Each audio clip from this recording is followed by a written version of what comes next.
இது மிலோ என்ற ஒரு சின்ன எலியின் கதை. அவன் சிறியவனாக இருந்தாலும் அவன் துணிச்சலால் பெரிய காரியம் செய்தான். ஒரு அழகான பசுமை வெளியில் எப்போதும் அமைதியாகவும் மகிழ்ச்சியாகவும் இருந்த ஒரு எலி கிராமம் இருந்தது. அங்கேதான் குடிகொண்டு இருந்தான் மிலோ என்னும் சிறிய சுட்டி எலி. அவன் மிகவும் சிறிய எலி, மற்ற எல்லா எலிகளையும் விட சின்னவனாகவே இருந்தான். ஆனால் அவனுடைய இதயம் பெரியதொரு பாறை போல் துணிச்சலானதும் ஆர்வமுள்ளதும். அவன் பூங்காற்றோடு நடந்து சென்று மலர்களுக்குள் தட்டிக் கேட்டுக்கொண்டு வண்ணத்துப் பூச்சிகளை பேச முயலுவான். பெரிய எலிகள் எல்லாம் அவனை எச்சரிப்பார்கள், மிலோ, வெளியுலகம் ஆபத்துகள் நிறைந்தது. பூனைகள் இருக்கலாம், வானில் பருந்துகள் பறக்கலாம். ஆனால் மிலோ பயப்படவே இல்லை. அவன் நம்பிக்கையுடன் கூறுவான், நான் சின்னவனாயிருக்கலாம், ஆனால் நானும் பெரிய காரியம் செய்யலாம். அவன் அருகில் இருந்த காடுகளில் இருந்து ஓர் அழைப்பு கேட்டது.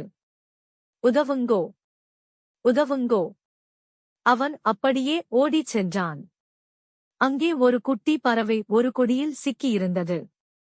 அதன் சிறகுகள் முழுக்க சுருண்டிருந்தன. நான் என் கூண்டில் இருந்து விழுந்துட்டேன், யாராவது உதவுங்கோ என பறவை அழுதது.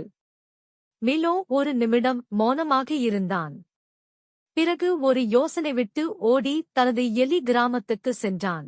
ஒரு குட்டிப் பறவை சிக்கியிருக்கு, நாம் காப்பாற்றணும்.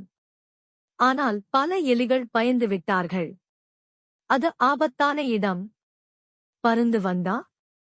அவன் சொல்லினான், நாமெல்லாம் சேர்ந்து முயற்சி செய்தா பெரிய காரியங்களைச் செய்யலாம். சில துணிச்சலான எலிகள் அவனுடன் சென்று பறவையை காப்பாற்ற முடிவு செய்தனர். வெட்டிக்கட்டிகளாலும் சிறிய கயிறுகளாலும் அவர்கள் கொடிகளை நசுக்கி பறவையை தற்காலிகமாக மீட்டனர். அந்த குட்டிப் பறவை மிகவும் மகிழ்ச்சியாக கூறியது, நன்றி, என் பெயர் பெல்லா. உங்களை மறக்க மாட்டேன். நீங்கள் என் குழந்தையை காப்பாற்றினீர்கள். இனி எப்போதும் பருந்துகள் உங்கள் கிராமத்துக்கு வர அனுமதிக்க மாட்டேன். அந்த கனிவான வார்த்தைகள் அனைத்து பழைய எலிகளையும் மெய்மறக்கச் செய்தன. மிலோவின் பெயர் ஒரே நாளில் எல்லா இடத்திலும் புகழ் பெற்றது. அந்த நாள் முதல் மிலோவுக்கு அனைவரும் ஒரு பெயர் வைத்தார்கள், துணிச்சலான மிலோ. ஒருவர் சின்னவனாயிருந்தாலும் அவர் செய்த செயல்கள் பெரியதாயிருக்கலாம். துணிச்சலும் கனிவும் ஒற்றுமையும் இருந்தால் எதையும் சாதிக்கலாம்.